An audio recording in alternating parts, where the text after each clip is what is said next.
Short में जाएंगे, लेकिन ये इसलिए मैं बता रहा हूँ आपके अंडरस्टैंडिंग के लिए नहीं, लेकिन आप बच्चों को इस तरीके से गाइड कर सकते हैं। कुछ टेक्निक्स और ट्रिक्स हैं जो आपको शायद से पता हो, लेकिन बहुत बार होता क्या है कि हम लोग बच्चों को बताना भूल जाते हैं या फिर बता नहीं पाते हैं। आपको पता भी हो सकती है, नहीं पता है तो आप देख सकते हैं। Study management, how to do the study management. Study management के जरिए आपको करना क्या होता है ना कि आपका जितना भी एकेडमिक कोर्स है, आप उसको स्मॉल स्मॉल पार्ट में डिवाइड कर सकते हैं, छोटे छोटे पार्ट में, मतलब उसको आप कैटेगराइज करवा सकते हैं कि इजी क्वेश्चंस कौन से हैं, डिफिकल्ट क्वेश्चंस कौन से हैं, या फिर मीडियम लेवल के क्वेश्चंस कैसे हैं। अगर हम लोगों का सर्वे देखा जाए तो सर्वे में हम लोगों ने फाइंड आउट करा हुआ है कि हम लोगों का जो भी एकेडमिक कोर्स होता है 61% ईजी होता है, 26% मीडियम लेवल का होता है और सिर्फ 13% डिफिकल्ट लेवल का होता है। तो इस तरीके से आप कैटेगराइज करवा सकते हैं जो भी क्वेश्चंस आप पढ़ना चाहते हैं, या फिर आप दूसरी तरीके से कैटेगराइज कर सकते हैं चैप्टर्स के हिसाब से या सब्जेक्ट के हिसाब से कि कौन सा सब्जेक्ट आपको पसंद है वो पहले करना चाहते हैं क्या, या फिर कौन से टॉपिक उसके अंदर आपको कैटेगराइज करने हैं। इस तरीके से आप सिलेक्ट कर सकते हैं, उसका सीक्वेंस सेट कर सकते हैं और अकॉर्डिंगली आप आपका पढ़ाई जो चालू कर सकते हैं। डेली का हाई टारगेट रखिए कि एक दिन में मैं इतने टॉपिक्स पढ़ लूंगा या फिर इतना कंटेंट पढ़ लूंगा या फिर इतने सम सॉल्व कर दूंगा।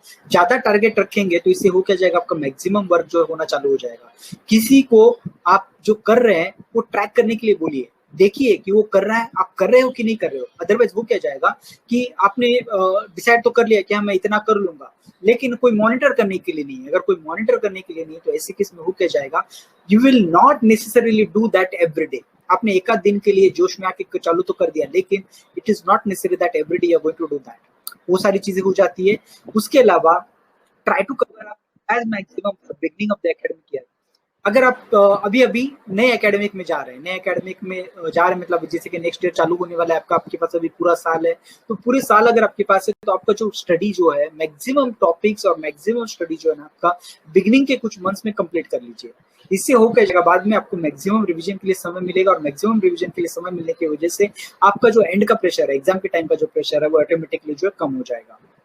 स्मार्ट स्टडी करना जरूरी है, हार्डवर्क नहीं करना है, स्मार्ट स्टडी करना है। स्मार्ट स्टडी का मतलब क्या होता है, कुछ टेक्निक्स ट्रिक्स याद करिए, किस तरीके से पढ़ाई करना चाहिए वो फाइंड आउट करिए और अलग अलग तरीके का मेथड्स यूज करके स्मार्टली पढ़ाई करिए, ताकि ऐसा ना हो जाए कि हम लोग बहुत हार्डवर्क कर रहे हैं and then we are not getting the result. इस तरीके से नहीं होना चाहिए। रैंडम जो स्टडी होता है ना, रैंडम मतलब आज हिस्ट्री कर लिया, कल को ज्योग्राफी कर लिया, परसों अकाउंट्स कर लिया, कुछ भी रैंडमली हम लोग पढ़ रहे हैं। तो रैंडमली पढ़ाई से होता क्या है ना, you are not targeting exact requirement. आपको क्या करना है एग्जैक्टली आप उसको टारगेट नहीं कर पा रहे हैं या फिर आप उसको कैटेगराइज नहीं कर पा रहे हैं, तो ऐसे केस में you will not get the actual result what you expect to get at the end of the result, या फिर जब हम लोगों को एग्जाम के समय पे जो रिजल्ट मिलना चाहिए वो नहीं मिल पाएगा अगर हम लोग उसको प्रॉपर नहीं कर पाते। तो अगर आप स्कोर करना चाहते हैं तो आप क्या करिए कि क्वेश्चन पेपर का पैटर्न पहले समझ के लीजिए, मार्किंग स्कीम देख लीजिए। Understanding is a different, scoring is a different.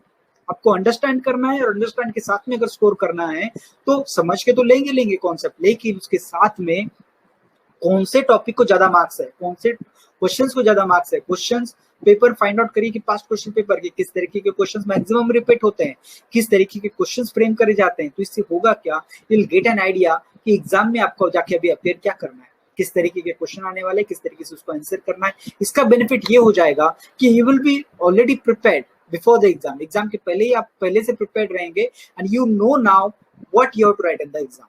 आपको पहले से पता होगा and because of this you have more chances to score in the exam compared to random study। मतलब अगर हम random study करते हैं, unplanned study करते हैं, तो ऐसे केस में चांसेस होते हैं स्कोर करने के, लेकिन अगर हम लोग उसको प्लान करके करें तो ऐसे केस में हम लोगों के चांसेस ज्यादा बढ़ जाते हैं स्कोर करने। Next part is time management. Now time management is also important factor. अगर हम लोग पूरे दिन का स्लॉट अगर बना ले, पूरे दिन को अगर कैटेगराइज करवा ले, हम लोगों के डेली कुछ फिक्स एक्टिविटीज होती है, खाना खाना, सवेरे उठना, एक्सरसाइज करना, ब्रश करना, ये सारी जो एक्टिविटीज होती है फिक्स एक्टिविटीज होती हैं। फिक्स एक्टिविटीज का एक टाइम डिसाइड कर लीजिए कि हाँ ये टाइम पे मैं एक फिक्स एक्टिविटी करता हूँ, लंच इसी समय पे करता हूँ, डिनर इसी समय पे करता हूँ। उसके अलावा आपका कॉलेज का टाइम या स्कूल का टाइमिंग, आपका एक्स्ट्रा ट्यूशंस का टाइमिंग जो है उसको अलग स्लॉट में डाल दीजिए, क्योंकि आप उसको चेंज नहीं कर सकते। तो फिक्स चीजें उसको आपको चेंज नहीं कर सकते।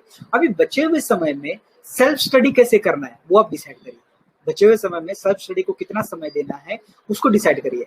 मैं आपको कभी भी सजेस्ट नहीं करूंगा कि अगर आपका कोई इंपॉर्टेंट साल है तो ऐसे केस में पूरे साल या फिर पूरे दिन आप सिर्फ पढ़ाई कर देना। ऐसे मैं आपको सजेस्ट नहीं करूंगा, इसके पीछे रीजन बताता हूँ। When we are doing one work, एक ही काम अगर हम लोग फुल टाइम कर रहे हैं, एक ही काम फुल टाइम कर रहे हैं, तो हम लोग स्ट्रेस में आ जाते हैं। हम लोगों का दिमाग जो है इतनी अच्छी तरीके से काम नहीं करता, और अगर अच्छी तरीके से काम नहीं कर रहा then you will not be able to take in जो भी आप पढ़ रहे हैं उसको इनपुट एज अ मेमोराइज नहीं कर सकते, या फिर उसको याद नहीं कर सकते, या फिर आपको समझ भी नहीं आएगा कि आप पढ़ क्या रहे हैं। इसलिए आपको दो चीजें सबसे ज्यादा इंपॉर्टेंट है, पूरे टाइम सोना जरूरी है, पूरा नींद लेना जरूरी है, और दूसरा इंपॉर्टेंट चीज जो होता है कि आपको प्ले, अगर आपका कोई खेलने का समय है तो एक खेलने का समय या फिर कुछ एंटरटेनमेंट का समय कुछ फिक्स करिए, कम से कम समय रखिए। मतलब मैं ऐसे नहीं बोल रहा कि आपको खेलना चाहिए या फिर सोना चाहिए तो पूरे दिन सोते रहो और दिन भर टीवी देखते रहो, या फिर खेलने के लिए पूरे दिन चले जाओ, ऐसे I am not talking about that. You can decide half an hour, 1 hour और some time you can give, so that you'll get an diversion, आपको थोड़ा सा इंटरटेनमेंट मिले, आपको बूस्टिंग मिले। और सोने से तो सबसे ज्यादा बेनिफिट क्या हो जाता है, अगर हम लोग थोड़ा आराम कर लेना तो हम लोगों का माइंड स्ट्रेस फ्री हो जाता है। और ऐसे केस में हम लोग उसके बाद अगर कुछ पढ़ते हैं, आपने सुना रहेगा बहुत बार कि सवेरे से बड़े पढ़ाई किया हुआ ज्यादा मेमोराइज हो जाता है, फिर ज्यादा अच्छी तरीके से याद हो जाता है, आपने बहुत बार सुना होगा। उसके पीछे रीजन क्या था, मतलब पूरा रात भर हम लोग सो रहे हैं, हम लोगों का माइंड पूरा फ्रेश है। फ्रेश का मतलब क्या है कि अभी कुछ अलग मेमोरीज नहीं है, दिन भर की मेमोरीज नहीं होने की वजह से हम लोग ज्यादा जल्दी उसको फास्ट ग्रास्प कर सकते हैं। तो इस तरीके का दिन में भी होता है। अगर दिन में भी लेट से कि आप में रात में कुछ पढ़ाई कर रहे हैं, लेट नाइट तक या सवेरे जल्दी उठ के कर रहे हैं, और दिन में एक आधा घंटा अगर सोना चाहते हैं तो no worries, you can take the rest, but decide करके रखिए कि हाँ मैं आधा घंटा ही सोऊंगा, पूरा दिन नहीं सोना है, और अकॉर्डिंगली आप प्लान करके अच्छी तरीके से उसको स्टडी कर सकते हैं। आप उसका पूरा टाइम टेबल सेट करिए, सवेरे उठने से लेकर आपके सोने तक का एक टाइम शेड्यूल बना लीजिए, क्योंकि आप पढ़ाई कर रहे हो, आपका टाइम शेड्यूल जो है ना फिक्स होना जरूरी है। अगर आपका फिक्स नहीं होता तो ऐसे केस में आप रैंडमली कहीं भी कभी भी कुछ भी कर रहे हो, so you will not get the result. कभी आप 10 घंटे खेल रहे हो, कभी आप 10 घंटे पढ़ाई कर रहे हो, तो 10 घंटे कंटिन्यू पढ़ाई कर रहे हो तो उसका भी फायदा नहीं हो रहा, और 10 घंटे खेल रहे हो उसका भी कुछ बेनिफिट नहीं होगा। तो इस तरीके से अगर बेनिफिट लेना है तो उसको प्लान करके करिए, ताकि आपका एकेडमिक ईयर अच्छा जाए और आपको उसका पूरा पूरा बेनिफिट मिले। खास करके अगर आपका एग्जाम का समय है, खास करके अगर एग्जाम का समय है तो ऐसे केस में आपको खास एक फिक्स शेड्यूल बनाना जरूरी है। फिक्स शेड्यूल बनाना जरूरी है। अगर आप फिक्स शेड्यूल के साथ में अगर नहीं काम कर रहे हैं ना, then you will be in trouble during exam, you will be in trouble in during exam, अगर आप पूरा टाइम अगर बराबर से नहीं अगर डिसाइड कर रहे हैं या फिर डिवाइड कर रहे हैं तो। और एक मैं आपको सजेशन दूंगा कि बहुत बार लोग क्या बोलते हैं कि अगर हम सेल्फ स्टडी अगर करते हैं तो ही एग्जाम में लिख पाते हैं। तो मैं आपको यहाँ पे सजेस्ट करूंगा, अगर आपका कोई स्कूल वर्क है, आपका कोई क्लास वर्क है, अगर कुछ भी है, तो क्लास वर्क और स्कूल वर्क होता क्या है, it is the same thing which you are going to study as a self study, same thing होता है। अगर सेम चीज होता है तो ऐसे केस में जब आप होमवर्क कर रहे हो तो व्हाई डोंट यू स्टडी और do the homework in such a way that it will impact as self study. मतलब अगर मैं कोई क्वेश्चंस लिख रहा हूँ या फिर मैं होमवर्क कर रहा हूँ, कुछ मैथ्स के सम्स सॉल्व कर रहा हूँ, तो मैं बिना देखे लिखने की अगर कोशिश करूँ तो सम्स को अगर खुद से सॉल्व करूँ तो इंस्टेड ऑफ कॉपी। बहुत बार मैंने देखा है बच्चों को 80% से ज्यादा बच्चे जो होते हैं ना कॉपी कर लेते हैं होमवर्क में। मतलब उनको अगर आंसर्स लिखने हैं ना तो कॉपी कर लेंगे, सम सॉल्व करने हैं तो डाइजेस्ट वगैरह से कॉपी कर लेंगे। So I will not suggest that. Instead of doing that, why don't you do by yourself? Answers लिख रहे हो, खुद लिखिए, लर्न करिए पहले फिर लिखिए। अगर आप सम्स कर रहे हो, सीखिए पहले कैसे सॉल्व करना है, फिर लिखिए। उससे हो क्या जाएगा बेनिफिट कि आपका सेल्फ स्टडी, होमवर्क और स्कूल वर्क साइमल्टेनियसली हो जाएगा। Then you don't have to give the separate time for self study. उसके अलावा भी बहुत बार कुछ समय अगर बच जाता है तो you can devote some time for the self study which parts are not getting covered in homework and the classwork. So this way you can do your time management. पूरे दिन का शेड्यूल बना लीजिए, इससे आपको ज्यादा से ज्यादा बेनिफिट होगा। अगर आपको इस तरीके का कोई भी हेल्प चाहिए, अगर इस तरीके आपको कोई भी हेल्प चाहिए जो कि आपको स्टडी मैनेज करने में हेल्प करे कि किस तरीके से स्टडी करना चाहिए, आपको डेली रूटीन बनाने में हेल्प करे कि आपको डेली रूटीन में किस तरीके से करना चाहिए, तो आप हमसे जुड़ सकते हैं। आप हमसे जुड़ सकते हैं। You can take the tuition from us, our tutors, and we will help you to make the schedule, will help you to manage your studies, किस तरीके से स्टडी करना है, whether it is during exam, after exam और full academic year, whenever you want, we can help you for this.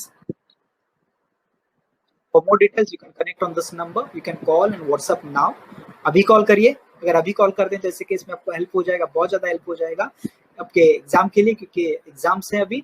और या फिर next academic year के लिए भी अगर जब जुड़ना चाहते हैं तो अभी जुड़िए, क्योंकि बेस्ट टीचर जो होते हैं वो समय के पहले एंगेज हो जाते हैं। तो उनको अगर आप अवॉइड करना चाहते हो तो ऐसे केस में अभी के अभी कॉल करिए और आप हमारे साथ में जुड़ सकते हैं। जुड़ने के बाद आपको डेफिनेटली बेनिफिट मिलेगा और डेफिनेटली इंप्रूवमेंट हम लोग करवा के लेंगे। Thank you.